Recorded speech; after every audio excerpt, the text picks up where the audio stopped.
واقع متحری، فارسی کتاب عدل الہی، اردو ترجمہ عدل الہی، انگریزی ترجمہ ڈیوائن جسٹس کے نام سے. Got it؟ اور یہ والی اگر اسپیچ اگر آپ مکھن صاحب والی جو اس کو اگر 10-12 مرتبہ اگر آپ سن لیں تو آپ کو بالکل کلیئر ہو جائے گا، یعنی اس سے زیادہ. اور یہاں تک پہنچنے کے لیے آپ کو درمیان میں ایک پیسج مل جائے گا.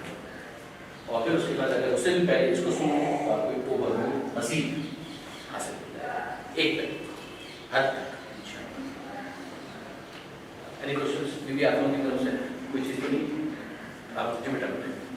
کہ ہم نے ابھی یہ تو ڈسکس کر لیا کہ امامیہ شاعرہ اور معتزلہ کے ویوز کیا ہے، لیکن اب یہ بات تو صحیح ثابت نہیں ہوئی نا کہ ہم عدل کو توحید وغیرہ کے ساتھ ہی انٹیگریٹ کرتے ہیں. میں نے اس کی آپ دیکھا کہ توحید کے بعد عدل کو الگ سے ڈسکس کرنے کی ایک بہت بڑی وجہ تو یہ ہے کہ اگر ہم مسلمانوں کے مختلف گروہوں کے نظریات کو جب اسٹڈی کرتے ہیں تو جس طریقے سے آپ امامت میں پھڈا دیکھتے ہیں جھگڑا، اسی طریقے سے عدل کے اندر بھی جھگڑا ہوتا ہے اور زوردار جھگڑا ہوتا ہے، جس کی بنیاد پر اس کے جو آف شوٹس ہیں وہ کیا ہے پتہ؟ قضا و قدر، جبر و اختیار، یہ سارے اس کے آف شوٹس ہیں. آگے جو آگے لیکن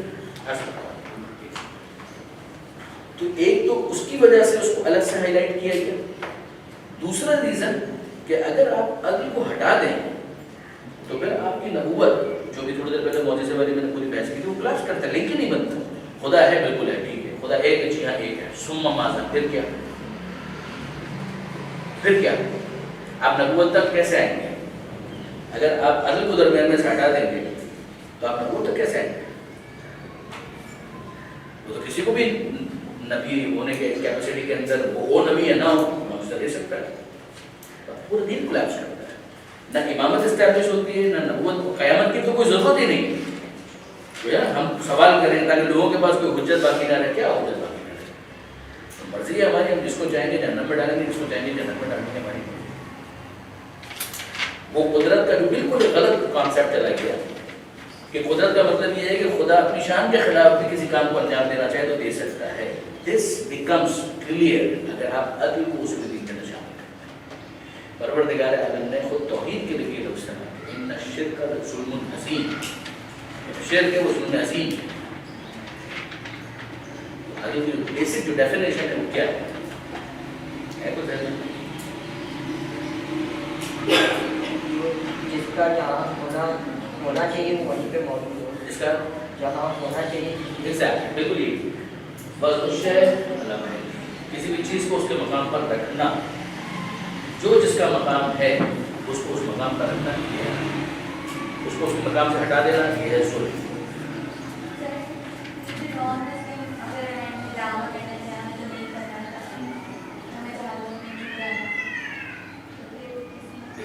یا تو ان کا دعویٰ صحیح ہے یا غلط ہے، دونوں اس کو ایک بات ہے، یا ان کا دعویٰ صحیح ہے یا غلط ہے. ہم خدا کو ظالم نہیں مانتے، یہ بات ہے، یعنی ان کے ساتھ ظلم نہیں ہوگا. اب اگر ایک شخص ہے وہ کسی ایسے علاقے میں رہا، ہم فرض کرتے ہیں کہ ایسے علاقے میں رہا، جنگل بیابان، وہیں پر آج بھی ہیں اس طرح سے وحشی جنگل بیابان، ننگا پربت، چانگا مانگا، پتہ نہیں یہ مجھے معلوم نہیں ہے یہ علاقوں میں لوگ پائے جاتے ہیں، بالکل الگ وحشی سویلائزیشن. بالکل نہ وہاں پر کوئی چیز آئی، نہ ان کو کبھی یہ پتہ چلا قرآن میں کوئی چیز ہے، نہ ان کو یہ پتہ کہ نبی ہے، کچھ بھی نہیں پتہ. دے نو نتھنگ. بڑے بھی ہوئے 60-70 سال کے ہوئے اور مر گئے. ان کا کیا ہوگا؟ شاید بتائیں discuss in full one chapter, ایک پورا چیپٹر اسی کو ایک پورا چیپٹر. خلاصہ میں آپ کی خدمت میں کروں، خلاصہ اتنا ہے کہ اگر کسی کے پاس پیغام نہیں پہنچا تو اب آخری بات ہے کیا اس وقت عقل تھی یا نہیں؟ عقل سے جتنا اس کو سمجھ میں آیا اتنا اس نے مانا یا نہیں مانا. یہ وہی اس کو کی بات بھی تھوڑی دیر ہے. اس کو یہ نہیں سمجھ میں آیا کہ فجر کی ضرورت نماز پڑھنی ہے، اس کو ماہ رمضان کا نہیں پتا، نہ رمضان کا پتا، اس کو حج کا پتا ہے، نہ کافی کا پتا ہے، کچھ نہیں. کیا اس کو اس کی عقل نے کچھ سمجھایا یا کچھ نہیں سمجھایا؟ کچھ نشانیاں خدا کی دیکھ رہا ہے. خدا تک پہنچا یا نہیں پہنچا؟ خدا تک پہنچا یا نہیں پہنچا؟ خدا کی ایک ہونے کو جتنا اس کی عقل سمجھاتی تھی اس نے اتنا سمجھا؟ اگر اتنا اسے سمجھ لیا اس سے سوال نہیں پوچھنا، خدا کے عدل کے خلاف ایک اس سے زیادہ سوال ہے. لیکن انٹرنیٹ ایج کے اندر جہاں پوری دنیا کے اندر لوگ ایک دوسرے سے کنیکٹڈ ہو چکے ہوں، کتابیں موجود ہوں، آپ جس دین کے اوپر ہیں، آپ ہندو ہیں سما بسم اللہ، بہت 100%، آپ کرسچن ہیں بسم اللہ، کوئی بات نہیں، آپ پہلے اپنے دین کے بارے میں سوال کریں. آپ کو پورا رائٹ ہے. جس گھرانے کے اندر آپ پیدا ہوئے ہیں، جس انفلوئنس کے اندر آپ بڑے ہوئے ہیں، آپ کو پورا حق ہے کہ آپ اس کو پہلے اسٹڈی کریں. مگر جب یہ دعویٰ کیا جائے کہ یہ خدا کی طرف سے بھیجا گیا دین ہے، تو آپ انصاف سے مجھے بتائیے کہ اس وقت اس دین کے خدا کی طرف سے ہونے کا ثبوت کیا ہے؟ جس بنیاد پر نبی کی موجودگی میں معجزے کا مطالبہ کیا گیا، وہ آج کیوں نہیں ہونا چاہیے؟ I get the point. Believe me, اس وقت یہ بات لمبی ہو جائے گی، اس کو ہم لوگ ڈسکس کرتے ہیں، نبوت کرتے ہیں، چھوڑیے، لیکن بریفلی بات ہے. پیغمبر اکرم نے چاند کے 2 ٹکڑے کیے تھے، آپ کے سامنے سورج کو پلٹایا تھا، آپ کے سامنے پلٹایا. سنگریزوں نے تسبیح پڑھی تھی پیغمبر اکرم کے ہاتھ، آپ کے سامنے آپ کے. یہ وہ سوال ہے جو کرسچن سے بھی چاہتے ہیں کہ وہ اپنے دین کے بارے میں. یہ وہ سوال ہے جو ہم عیسائی سے بھی چاہتے ہیں، یہودی سے بھی چاہتے ہیں، ہندو سے بھی چاہتے ہیں، مسلمان سے بھی چاہتے ہیں، وہ اپنے دین کے بارے میں. یہ تو رپورٹ ہے، یہ تو خبر ہے. بھائی آپ نے ایک نبی مان لیا تو اب آپ کو ان کے ساتھ بارے میں جو کچھ بیان کیا جا رہا ہے یس یس یس یس یس.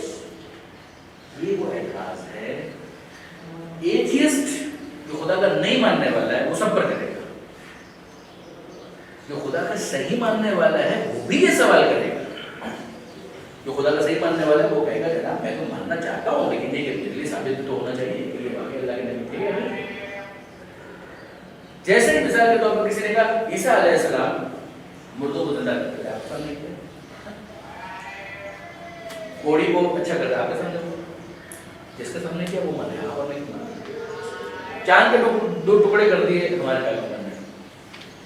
یہ سب بالکل صحیح ہے بھائی، خدا کے لیے سوچا لیکن نہیں کرے کہ بڑا نہیں بولا سکتا. بات سنیے، انٹلیکچوئل اپنی طور پر سمجھنے کی کوشش کریں جو میں کہنا چاہتا ہوں. اس وقت آپ کے پاس پیش کرنے کے لیے ایک شخص آتا ہے اور آ کر یہ کہتا ہے کہ جناب علی میں خدا کو ماننا چاہتا ہوں. آپ نے سمجھا اتنا تو سمجھیں، آپ جو دین پیش کر رہے ہیں یہ خدا ہی کی طرف سے نازل کرتا ہے. آپ کا کچھ ثبوت ہے؟ ہم نے کہا ہمارے نبی نے چاند کے 2 ٹکڑے کیے، سوری وہ کیے ہوں گے، میرے سے کوئی ثبوت پیش کریں. اگر یہ بولنے پر ہی میں مان لوں تو وہ بھی کچھ بول رہا ہے، یہ بھی کچھ بول رہا ہے، یہ بھی کچھ بول رہا ہے، پھر تو ختم ہو گئی بات. رام جی اور کرشن جی کی بھی بہت ساری چیزیں آپ کے سامنے رپورٹ ہو جائیں گی. What are you talking about? آپ کیا کر رہے ہیں؟ آپ میری بات سمجھ رہے ہیں؟ ایزیوم کریں ایک شخص آپ کے سامنے آتا ہے، وہ کہتا ہے میں نے خدا کو مان لیا، خدا ہے، اب تو مجھے دین کی تلاش ہے، خدا نے کوئی دین بھیجا ہے نہیں بھیجا. آپ کے پاس جو دین ہے یہ خدا کا ہے، کیا کروں گا آپ کے پاس؟ اب وہ باتیں بعد میں ہوں گی. پہلے تو اس کو ایسا زندہ معجزہ چاہیے کہ جس کی بنیاد پر آج وہ اس رسول کی رسالت کو قبول کرے. یہ وہ مرحلہ ہے کہ جہاں پر دنیا کے تمام ادیان ناک آؤٹ ہوتے ہیں، سارے کے سارے ادیان ناک آؤٹ ہوتے ہیں. بات کو ذہن میں رکھیے، اٹس ناٹ اے میئر کلیم، یہ فیکٹ. اس وقت جوڈائزم اس کا تو خیر کلیم ہی یہ نہیں ہے کہ دوسرے انسانوں کے لیے، وہ تو کہتا ہے کہ ہم لوگ ہیں اللہ کے ڈانٹ لیے، یہ تو دین بھی ہمارے لیے، تم لوگ تو آؤٹ، تو وہ تو کلیم ہی نہیں رکھتے. دوسرے جتنے بھی ادیان ہیں ان کے پاس کوئی زندہ معجزہ اس وقت پیش کرنے کے لیے نہیں ہے سوائے وہ معجزہ ہے قرآن. آپ قرآن کو درمیان میں سائڈ میں آپ سے عرض کروں، مارک مائی ورڈز، اگر آپ قرآن کو درمیان میں سے ہٹا دیں کچھ بھی، آپ کے پاس دین کے نام پر کچھ بھی، دین باقی جتنا بھی ہے جب آپ اس کو مانتے ہیں اس کے بعد رسول اللہ کی رسالت اسٹیبلش ہے. اب وہ جو جہت اعجاز ہے کہ قرآن کیسے معجزہ ہے وہ کہتے ہیں پورا ایک الگ چیپٹر ہے. اگر پڑھنا چاہے البیان جو حیدر الخوئی بروی کی کتاب ہے، ایکسلنٹ ورک، اس میں معجزے کی الگ پوری بحث موجود ہے، اس کو پڑھیں اسٹڈی میں، اور نبوت و رسالت میں آپ لوگ یا پڑھ چکے ہوں گے یا پڑھیں گے، مجھے نہیں معلوم، مگر ایکسلنٹ وہ معجزہ ہونے کی عنوان سے زندہ معجزہ ہے. وہ جس طرح سے پہلے کہہ رہا تھا خدا اسی طرح سے آج بھی کہہ رہا ہے. اگر تمہیں شک ہے اس کے بارے میں کہ یہ ہمیں نازل نہیں کیا ہے، انہوں نے خود سے بنایا، اس کا جواب نہیں. اس کا جواب ونس قرآن اسٹیبلش ہوتا ہے، اس قرآن کے اسٹیبلش ہونے کے بعد رسول کی رسالت اسٹیبلش، رسول کی رسالت اسٹیبلش ہوتی ہے، پیچھے تمام انبیاء کی نبوتیں اسٹیبلش، پھر رسول اللہ کے کہنے پر 1 سے لے کر 12 تک اماموں کی امامت اسٹیبلش. یہ قرآن جوڑتا ہے آپ کو رسول کی رسالت کے ساتھ، رسول آپ کو جوڑتے ہیں آدم تک پیچھے اور مہدی تک نیچے. ادروائز آپ کے پاس، میرے پاس، کسی کے پاس کچھ نہیں، سب کلاس کر جاتا ہے، کوئی دین باقی نہیں کرتا. پھر ہم ہیں، ہماری عقل ہے، ہماری فطرت ہے، دیٹس آل. یہ اس وقت کسی اور کا کلیم ہی نہیں، یعنی یہ جو آپ سرچ کر رہا ہوں پریسائز، یہ کسی کا کلیم ہی نہیں ہے اس وقت اس دھرتی پر.